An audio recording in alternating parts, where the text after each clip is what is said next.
Hai, Assalamualaikum dan salam sejahtera kepada panel penilai. Kami daripada kumpulan B4 ingin membentangkan mengenai projek kami yaitu Smart Labeling Trade Tools, di mana ahli kumpulan projek ini adalah terdiri daripada saya sendiri Nur Amira Afika binti Dulajib dan rakan saya Edri Rishala Madi, Rozila binti Abdul, Elvika Dominan dan penyelia kami teknologis Abdul Sulaiman bin Ismail.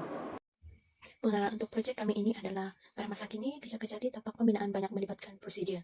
Antaranya ialah proses pengarasan untuk kerja-kerja mengikat bata. Oleh hal yang demikian, alat pengarasan yang biasa digunakan pakai adalah benang dan paku. Sehubungan dengan itu, dalam sesuatu pembinaan, buruh biasanya menggunakan benang sebagai alat pengarasan. Salah satu tempat pengarasan berlaku adalah ketika mengikat bata pada bahagian dinding. Jika diteliti dengan lebih mendalam, pengarasan sangat penting karena ia menjadi panduan dan rujukan semasa proses mengikat bata. Bagi penyataan masalah pertama yang dikenal pasti ialah masalah pengarasan ketika kerja-kerja mengikat bata. Selain daripada itu, terdapat masalah lain yang dikenal pasti yaitu penggunaan benang yang berlebihan di sesebuah projek pembinaan. Antara masalah lain yang dapat dikenal pasti ialah tempat penyimpanan benang selepas kerja-kerja pengarasan. Terdapat 3 objektif kami, yaitu yang pertama, untuk mereka bentuk Smart Labeling Trade Tools sebagai alat pengarasan dalam menggunakan benang dalam kerja mengikat bata. Objektif yang kedua, untuk mengurangkan kadar pembaziran dalam penggunaan di tapak pembinaan. Objektif kami yang ketiga adalah untuk menguji keberkesanan produk semasa kerja pengarasan dan memudahkan tempat penyimpanan semula benang yang telah dipakai. Seterusnya, metodologi kajian, di mana carta alir metodologi kajian ini bermula daripada kajian awalan, yaitu penyataan masalah, objektif dan skop kajian literatur, reka bentuk dan penghasilan produk, uji lari dan analisis data, dan akhir sekali kesimpulan dan tamat. Ini adalah carta alir metodologi penghasilan produk, di mana bermula daripada reka bentuk dan pengubalan, pengesahan reka bentuk, pemilihan bahan, penilaian kos, menghasilkan produk, uji lari produk, dan akhir sekali adalah analisis. Ini adalah lakaran produk yang menggunakan perizinan Google SketchUp. Dalam kaedah pengumpulan data pula, kami menggunakan data-data primer, yang dimana kami mengedarkan borang soal selidik melalui Google Form, mengedarkan kepada 10 orang kontraktor, 10 orang bunuh binaan, dan 10 orang pelajar diploma kejuruteraan awam semester 5. Dalam borang soal selidik terbagi kepada 2 bahagian utama, yaitu bahagian E, demografi responden yaitu pekerja, bahagian B pula perspektif responden terhadap Smart Labeling Trade Tools berdasarkan objektif kajian.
Hasil dapatan kajian ini ialah melalui kaedah uji lari produk Smart Labeling Trade Tools serta uji lari yang telah dicatatkan, di mana yang pertama ialah perbandingan kerja pengarasan menggunakan alat Smart Labeling Trade Tools dengan kaedah pengarasan biasa. Yang kedua ialah perbandingan di dalam penggunaan benang yang berlebihan. Data yang ketiga ialah mengenai perbandingan di dalam penjimatan massa. Dan yang terakhir ialah perbandingan tempat penyimpanan semula benang yang telah digunakan pakai. Interpretasis Komin bagi kajian ini adalah merujuk daripada sumber Muhammad Najib Ghaffar 1998. Bagi objektif 1, yaitu untuk mereka bentuk Smart Labeling Trade Tools sebagai alat pengarasan menggunakan benang di dalam kerja-kerja mengikat bata, soal selidik yang dijalankan adalah mengenai reka bentuk Smart Labeling Trade Tools.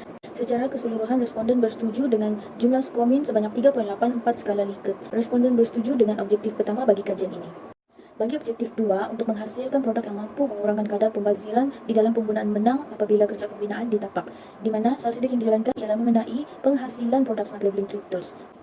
Berdasarkan jadual skala skomin objektif 2 ini, secara keseluruhan responden bersetuju dengan jumlah skomin sebanyak 4 skala Likert. Bahwa responden juga bersetuju dengan objektif kedua bagi kajian ini. Bagi objektif 3, iaitu untuk menguji keberkesanan produk semasa kerja pengerasan dan memudahkan tempat penyimpanan semula benang yang telah diguna pakai. Soal selidik yang dijalankan terbahagi kepada dua. Yang pertama adalah keberkesanan produk di dalam kerja-kerja pengerasan. Dan untuk yang kedua pula ialah mengenai keberkesanan produk untuk memudahkan tempat penyimpanan benang. Berdasarkan jadual skala skomin objektif 3 ini, secara keseluruhan responden bersetuju dengan jumlah skomin sebanyak 4 skala Likert. Responden juga bersetuju dengan objektif ketiga bagi kajian ini. Produk yang dihasilkan ini berjaya mencapai objektif projek dengan menggunakan perisian sketch drawing. Kerja kemasiapan berjaya menghasilkan produk yang bernama Smart Labeling Treats Tool. Penggunaan nama dan konsep yang dipilih juga menggambarkan fungsi dan keistimewaan produk. Produk yang siap juga berjaya menonjolkan fungsi produk seperti yang dinyatakan di awal proses lakaran projek produk. Berikut merupakan beberapa perkara yang dicadangkan. Yang pertama, kenal pasti kaedah terbaik untuk menaik taraf Smart Labeling Treats Tools dengan menggunakan produk berkualiti yang terbaik. Yang kedua, membuat kajian perbandingan antara Smart Labeling Treats Tools dengan bahan yang lain. Yang terakhir, data yang telah diperolehi harus diterapkan lebih jauh dalam peningkatan produk yang baru untuk mengikuti kehendak industri.